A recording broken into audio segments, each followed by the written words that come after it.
Good morning, everyone, and happy Friday and happy VE Day to everybody. So we've just done a 2-minute silence, and obviously VE Day today. Loving seeing everybody getting so involved today. So to everybody, military, civvy, everyone who's getting involved with VE Day today. I know there's picnics going on.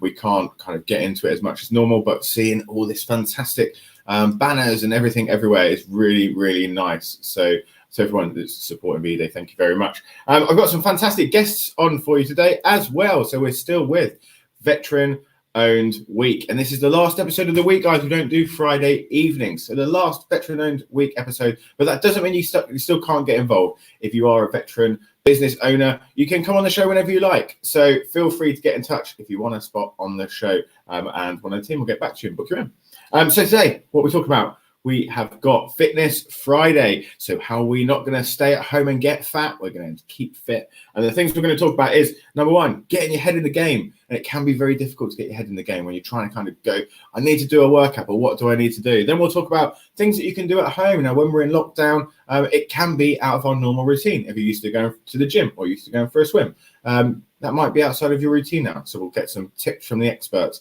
of what you can do while you're at home. And then we'll talk about what to eat and what not to eat.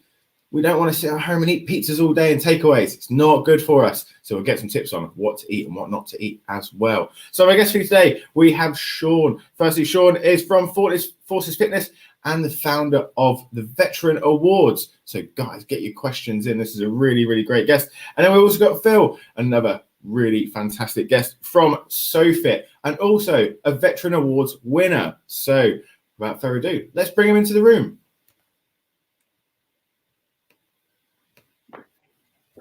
Good morning, gents. How are you doing? Morning, Stefan. Good. I'm well. All good, living the dream. Superb. Absolutely fantastic. Sean, Phil, thank you so much for joining me today. We've got a show packed full of content.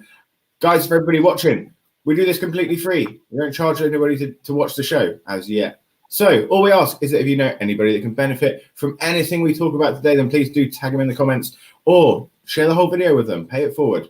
We love to do that. We talk about it every Thursday. So guys, just tag them in the comments and send it to them so they can get involved and get some benefit as well. So guys, coming back to you. Phil, we're going to come over to you first. For those that don't know you, can you do a quick intro into yourself and your business, please? Yeah, sure. First of all, Steph, thanks for having me on the show.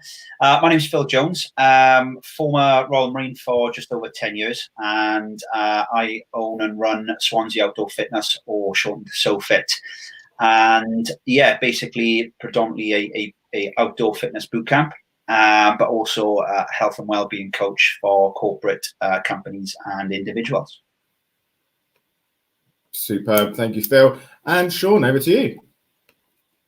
Yeah, good morning, everybody. So my name's Sean Molino. I served in the 1st Battalion Welsh Guards as a physical training instructor. When I left the military, I went into a leisure industry, run a few health and leisure clubs, and then set my own company up, which is Forces Fitness. Been operating since 2006. We're more of a health and wellbeing consultancy now. We work quite closely with schools, colleges, universities, corporate companies, and then do sort of bespoke residential, tailor-made weekends and team building weekends. I'm also the founder of the Veterans Awards, which generally tries to promote all the positives from our veteran community. Awesome. Thank you very much, Sean. So guys, let's just get stuck straight into it. Getting our head in the game. Now, you guys are both super driven, fantastic businesses, award-winning businesses. What is it that you guys do to get your head in the game, especially around fitness? Now, I know for myself, I really want to get out there, and the night before, I'm super pumped about it. I'm like, do you know what? I'm going to get up in the morning. I'm going to do this 5K run. I'm going to do the press-ups, sit-ups. I've got my workout ready, and I get up in the morning. I'm like, yeah, no, I'm not feeling it. So what do you do to get yourself in the game? We're going to come over to you first, Phil. I think for myself, it's about setting a goal. If you haven't got a goal, same as in business, in life in general, if you haven't got a goal, then you're not going to have something to strive for. And that's what will keep you motivated and keep going. Great that, if you're thinking, I'm going to get up and do 5K in the morning, think about, the time and the route and things like that. And it'll just start mentally getting you ready for that workout. And also you've got to remind yourself the benefits of it, how you're going to feel after that workout. You might not want to do it. Half the time I don't want to do it. I certainly don't like the feeling halfway through or a mile to go or something like that. But I remind myself, it's good for you. I'm going to feel $1 million afterwards. Okay, those endorphins are going to release in the brain, and you're just going to feel happy. And, you know, why wouldn't you want to do that for free?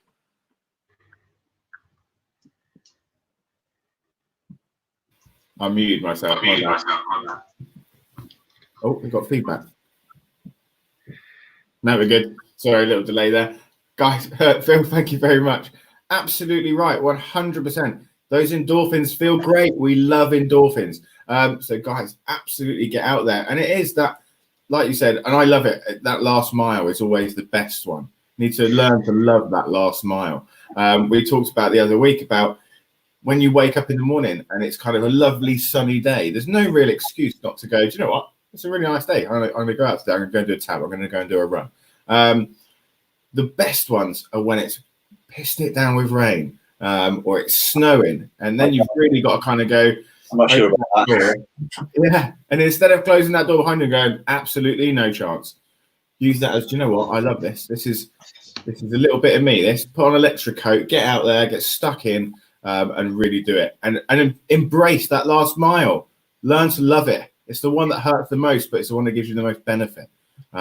Absolutely. Phil, thank you very much for that. Sean, over to you. How do you get yourself in the game, head in the game? So again, I'm going to sort of echo very much similar to what Phil's just said, really. I think that having your sort of routine's key. So for me, I set a routine of what I'm going to do each day. So I know throughout the week exactly what I'm going to run, how far I'm going to run, what weight sessions I'm going to do. So setting a routine, setting goals, 100% setting goals is key, but also have an end vision of where you want to get to. So for instance, if you want to run a 5K sub 20 minutes, you might not be able to do it straight away. You might have to set some goals each week to try and get that sort of pace time down. So goals is key. An end vision at the end, so you know where you want to get to at the end of your 3 or 4 week, and keep moving that vision as you keep getting your goals. And then lastly from me, it's just ultimately just get outside and enjoy it. So your goals could be, you know, running for pace, could be running for time. It could be, do you know what? Just getting outside and going for a run. It doesn't have to be a pace or a distance or a time. Just get outside and enjoy it, because ultimately sometimes, guys, we do forget that a little bit. I'm guilty of that too much, of pushing myself too much sometimes, and sometimes just think, do you know what? Just get out and enjoy it. Get outside, release those endorphins, like you both said. Soak up that vitamin D3, which is obviously great for you, make you feel better, especially in a time where our immune systems are probably getting a little bit weaker because we're not in as much. It's key to get outside, get in that sunshine, and hopefully build that immune system back up. Awesome, Sean. Thank you very much. And I'm going to talk about something you both mentioned there, which is goals as well. I love people that have got a goal. There's no point. We don't get in a taxi, do we, and go, can I just, let's go. Where do you want to go? Just go. Doesn't work, does it? We need to have an end goal in mind. And for some people, that's they want to be fit. Like Sean just said, some people want to be physically fitter. Some people want to be, they want to look better. There's always a goal at the end. Now, for me, I always use, I like to stick to the PFT times because it's something that we're very familiar with in the military. So I'm kind of like, if I'm going above 10:50 or 10:30, I'm really unfit. That's really bad. I need to kind of get out there and really, really start running. If I'm going down to like my 9:30 times, fairly happy. So I try and judge it based on my level of fitness when I was in the military. So guys, if you haven't done your PFT since you left the army, go and do one because it's just funny. When you kind of go, right, so what was the pass rate again? 10:50 bare minimum, and you're doing it in like 14. You're like, yeah, I've got to sort this out, to be fair. So yeah, get the goals in. I love the goals. Just as a side note, accountability. This one's one thing that people find really hard. We'll come over to Phil then Sean. What do you think about accountability? Should people get like a friend to do it with them? Is that kind of good, or is a personal trainer preferred because they're a professional? Any kind of advice on that? Over to you first, Phil.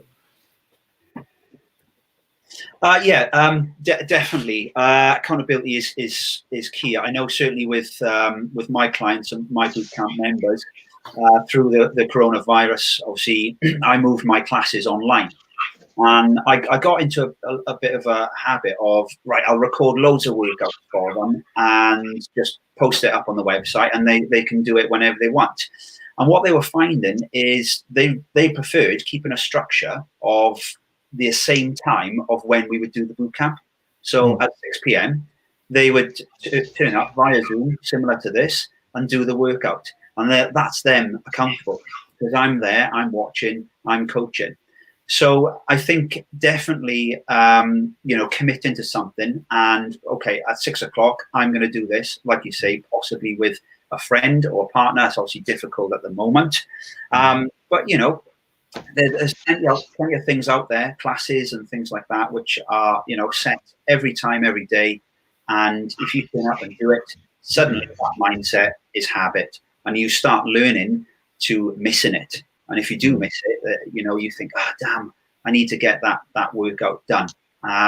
So yeah, definitely being accountable and having a set routine and a time and place when you're going to do a workout is key. Awesome. Thank you, Phil. Sean, what are your thoughts on that? I think he said accountability is key. You probably ended with that sentence then. I think that it is key, definitely. I do want people to feel too pressured into it though sometimes, but I think accountability is definitely key. I think we've noticed since we've shifted more into the digital sort of age and all the Zoom and the WhatsApp groups and the Strava groups, I think the amount of notifications I've had off of people joining Strava over the last sort of 6 to 8 weeks, you probably all had the same, but friends join Strava. But the groups from there where you're setting challenges, where you're trying to push against each other, and you can get your little badges, your 5K, your 10K, and you can see people sort of pledging to run that amount. And that is good. That is ultimately key, because it shifts it back to the sort of the goal setting and the vision setting that we talked about previously. So yeah, accountability, again, I'll leave it with what Phil said at the end. Really, accountability is definitely key. Absolutely. I think I'm exactly the same. I keep getting these notifications. So-and-so's drawing Strava, so-and-so's drawing Strava. I haven't seen them do a run yet. But they installed the app, so I guess that's the first step. So guys, I'm watching you. Everyone who's downloaded it. Yeah, absolutely get on that. And it's good to have, we can kind of summon some of those up, is like that goal in Strava. I like to share things. So naturally, so one of those things that is really great is if you want to commit and get some accountability, figure out what your goal is going to be. That's, I'm going to run 20K this week, and put it onto your Facebook page and go, I'm going to run 20K this week. Feel free to follow me on Strava, or whatever app you're using to get there. Therefore, people will be watching you and they will be kicking your ass if you're not doing it. So absolutely, I think that's a great thing. If you've got the cojones to do that in front of people, then I get stuck in. There's other ones as well. Like I joined an online app. I should know what it is, and that tells you I haven't done it, hasn't it? So there's an app, I can't remember what it's called. It's like an experience thing. If anybody wants to know it, I'll share it. And you basically pick your distance. So I think I picked Hadrian's Wall, where I've got to do, I think, 90 miles or something over 90 days, which is a piece of piss.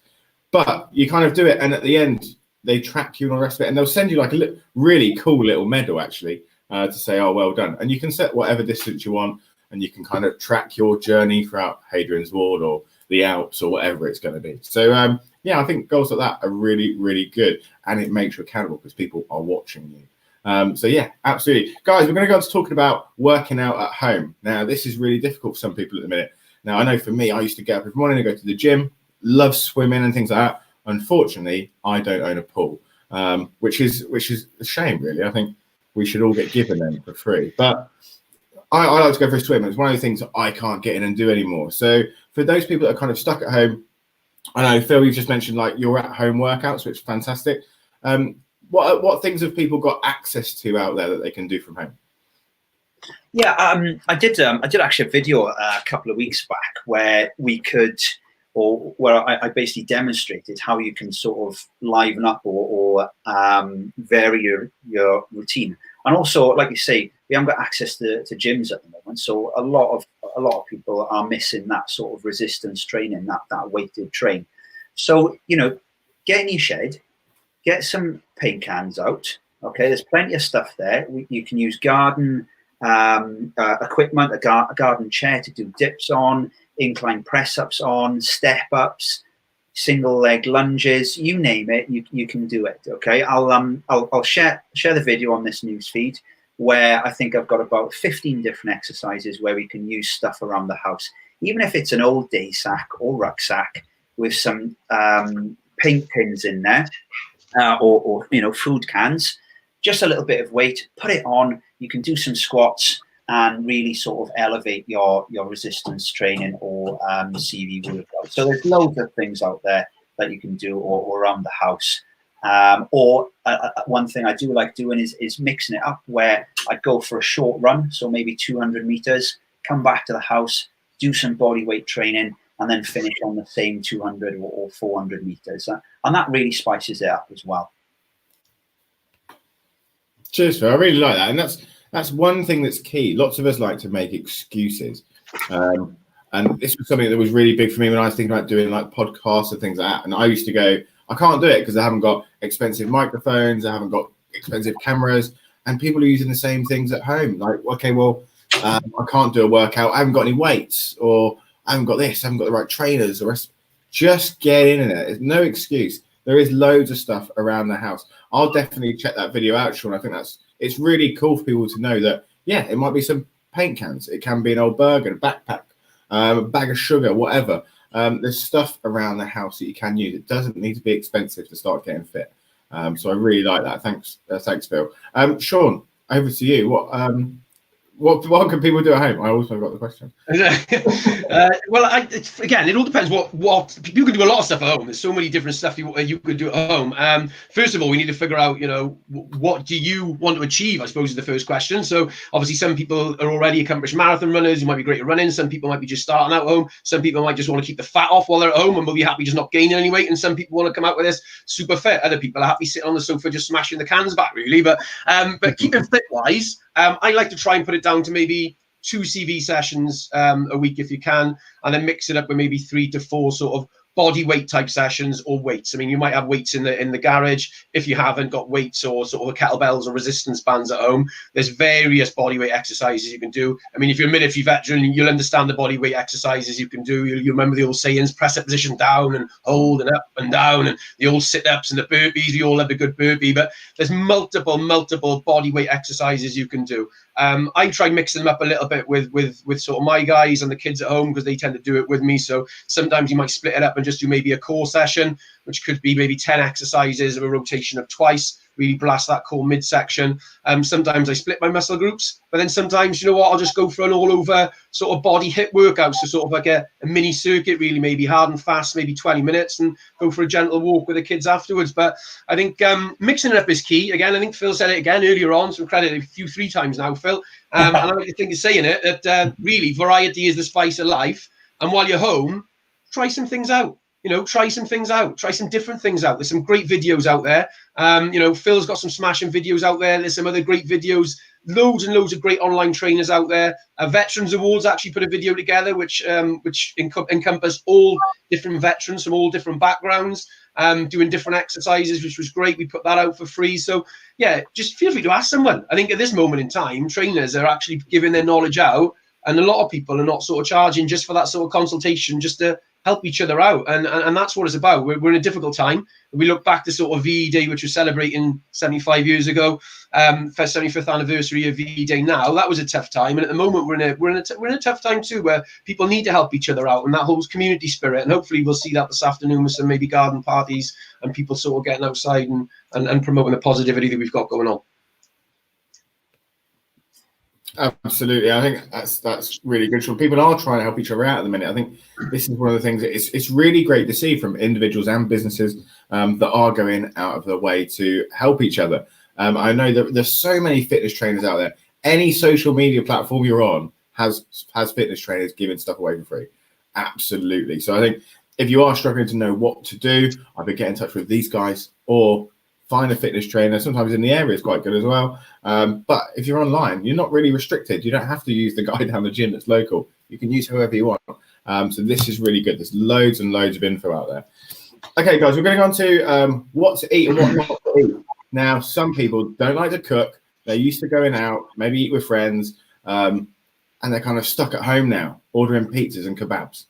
Not going to say that I've done that, but I might have done that. So what should people be doing in regards to their diet to try and help them out? Is there like a good kind of balance to have? Is there stuff they should definitely avoid?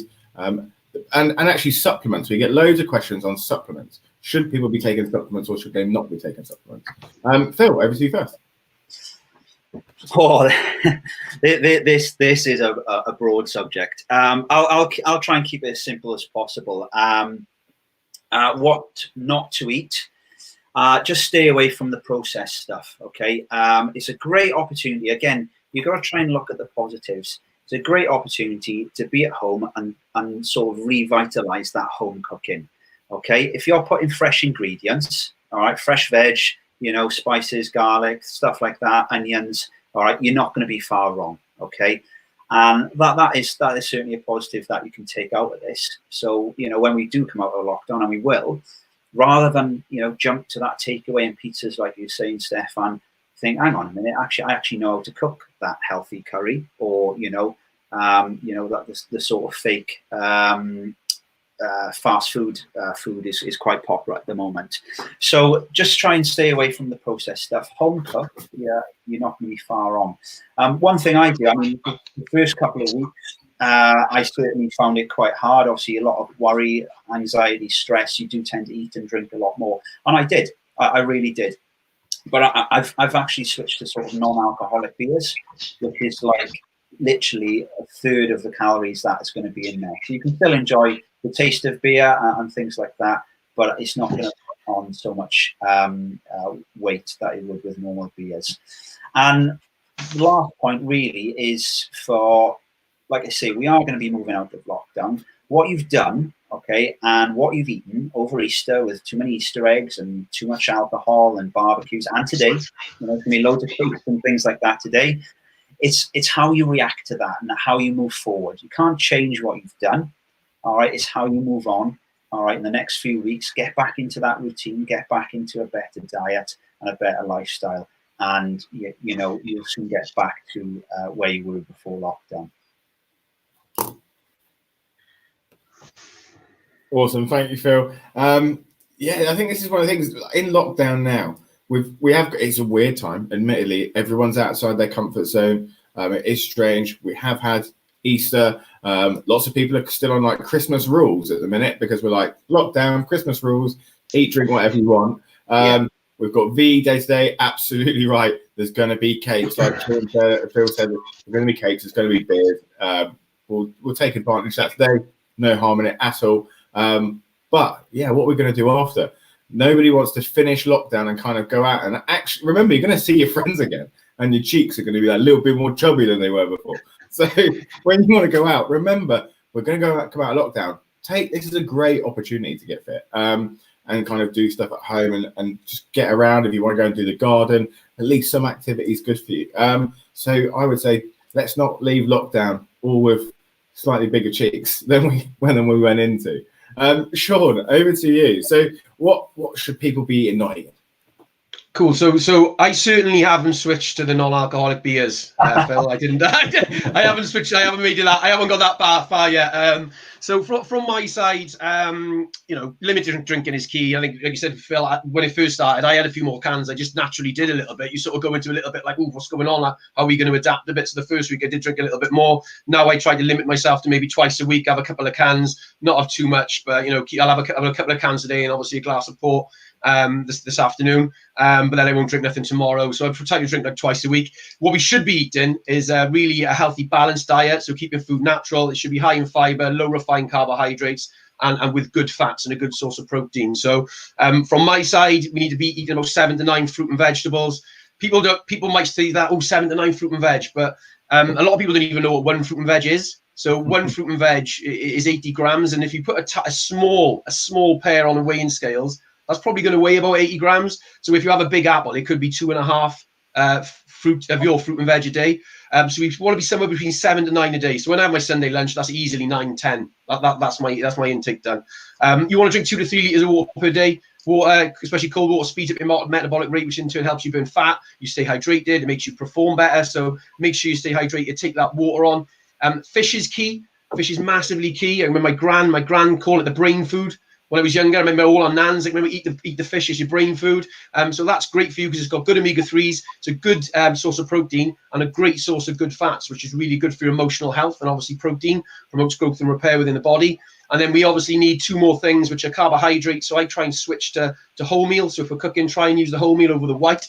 Again, if you want to try and choose low GI foods over high GI, you can, and there's if you're it's cottoned onto it, there's a scale you can go on to. But from my side, just flip to wholemeal, and then good fats are ultimately key. We need good fats into our diet, because they what make you feel better. You could be feeling down, drained, could be a few elements. You could be haven't got enough carbs in, but ultimately it could be those good fats which you need in there to make you feel better. So they're my tips. But what I would say to everybody is keep it natural. We're all human. We can have the odd takeaway stuff, like you said earlier. I know you like a cheeky Domino's once in a blue moon, but you can have the odd takeaway. It's not the end of the world. We are all human. Have the odd drink, but let's just try and keep it as natural as you can 80% of the time, and then you'll stay away from the bad stuff like the trans fats and the processed food. Awesome, cheers, Sean. I don't even want to try and kind of summarize that, because it's just so much information in there to summarize. I'll just pick out one thing, which is water. Water is so key, and this is one of the things that we're all guilty for. There you go. Phil's got his water ready to go. Me and Sean have got the beers on, but it's been eBay. It's fine. But yeah, drink water. It's so big. Like my mum looks absolutely great. It's vodka. It's vodka. It's vodka. But yeah, my mum looks absolutely fantastic. 65 years old, absolutely smashing it, and everyone's like, "How do you look so good?" And her excuse for everything is drink loads and loads and loads of water. So good for your skin, so good for your body, everything. So just drink some water. And if you have one of those days where you're just feeling down, they did this survey on, it was men that particularly did the survey on, where you just kind of like, oh, just not feel it at all. And we're in a really bad mood because we're blokes and we get a bit moody sometimes. And they said that actually it's nothing to do with anything else, but we were just dehydrated. Simple fact of drink some water, you'll generally feel quite loads better. Guys, I've had a couple of questions come in. One was quite an interesting one from Sarah Gibson. Should I eat before or after a workout? What are your thoughts on this? Phil, we're going to come over to you first. My sort of first thing I thought of it is, I mean, everyone's different. If you feel like eating a 3-course meal 20 minutes before a workout and you're fine, then go for that. But what I tend to do is about 2 hours, if you can, before the workout, have quite a carby meal. Okay, so a jacket potato with a protein, a tuna, tofu if you're vegetarian, etc. And then sort of 20 minutes before the workout, have a bit of fruit. Okay, so you're going to get those sugars straight into your body then, which is going to help you work out. So a banana, something like that would be great. It is really important then, though, to refuel the body after the workout. Okay, so within really sort of an hour and a half, you want to be having another meal to sort of top up those energy levels and just help rebuild and recover from the workout you've just done. So everyone's different, but I would certainly say a meal 2 hours before, and obviously a small one, and then a meal sort of an hour and a half afterwards, then, which can be a little bit bigger. Awesome, cheers, Phil. Sean, have you got anything to add on to that one? Yeah, I mean, pretty much similar, to be honest with you, really. Not much difference. I mean, an hour and a half before, I wouldn't have nothing prior to that, big meal-wise. A half hour before, I maybe go with a banana or something, get those carbohydrates in you. Obviously, that's the main source of energy used with the body. As soon as we finish, I mean, we talked about supplements earlier. That's at the point, maybe, as soon as I finish my training, I know within 20 minutes, I'll get a protein shake down me. I won't be able to eat nothing for maybe about an hour after training anyway, because I'm quite exhausted. I don't feel like eating. So maybe the first 20 minutes after I finish training, I'll get my protein shake down me, because that's quite crucial, really, because obviously protein promotes growth and repair within the body, which obviously will fix those red muscle fibers and help these muscles grow back. So, not much different to Phil. No, awesome. Thanks, guys. Really good. We've got about a minute left. We can stretch it out a little tiny bit. So before we go, for anybody that's kind of tuned in late, firstly, thanks very much for coming on the show. I really, really appreciate your time. And for everybody who's watching, the guys giving up their time to give us incredible insights into fitness there. Some stuff you can really action straight away. So please do, if you felt that you've benefited from it, share it with 3 people that you know that could also benefit from it. Guys, for those that have tuned in late, we'll just quickly do a recap on who you are, what you do, and how people can get in touch with you. So Phil, we're going to come to you first. Yeah, my name's Phil Jones, owner of SOFit or Swansea Outdoor Fitness. You can get online workouts totally free and hints and tips on my Facebook page at Swansea Outdoor Fitness. Also the website, www.swanseaoutdoorfitness.co.uk. Superb. Cheers, Phil. And I'm just going to take this comment off the screen. Sean, over to yourself. But firstly, I'd like to say thank you for having me on the show, and good to see you again, Phil. You're not far away from me, so we certainly see each other quite often. I'd like to give a big shout out to everybody who's volunteering, getting involved and stuck in with their communities. There's some amazing stories out there, and from our own veteran community, you have to look at sort of Colonel Tom Moore, who's been absolutely outstanding, and all the guys. I know we've got Team Rubicon t-shirt on as well, Stefan. They're doing some fantastic stuff, Team Rubicon. So big shout out to everyone. My name's Sean Molino. I'm the director of Forces Fitness. If you want to get in touch with me with anything to do with health, wellbeing, fitness, motivation, you can do so on www.forcesfitness.co.uk. Follow me on LinkedIn if you wish to, or connect with the LinkedIn on Sean Molino. And again, we're on Twitter through Forces Fitness. And also, I promote everything positive through the Veterans Awards. So if you're a veteran, you know a veteran that's doing well, let me know. We'll shout out about them. We'll do a nice little spread on them on our Veterans Awards Facebook pages, Twitter pages, LinkedIn pages, and really spread the positive stuff from our veteran community. Please feel free to get involved and get in touch with Veterans Awards. So that's Veterans Awards on Facebook. Veteransawards.co.uk is the website, and at Veterans Awards on Twitter. But listen, thanks for having me, guys. It's been a pleasure. Thank you. Cheers, Sean. Sean, Phil, honestly, really appreciate you giving me your time. I know you're both really busy people, especially now. So thank you for coming on the show and sharing your tips and advice with everyone. Guys, it's the end of the week. This is the end of our veteran-owned week, but due to popular demand, we'll be back, and we're going to be doing another one in about 2 weeks. Next week, we have something really, really strange and weird, but I'm going to keep it a secret for now. But tune in next week, and it's going to be a really different one. So, guys, once again, thank you very much. I'm going to leave you to go to enjoy our VE Day festivities. So have a fantastic day, and to everybody out there, obviously have a fantastic day as well, and I'll catch up with you all on Monday at 11 a.m. Have a great weekend.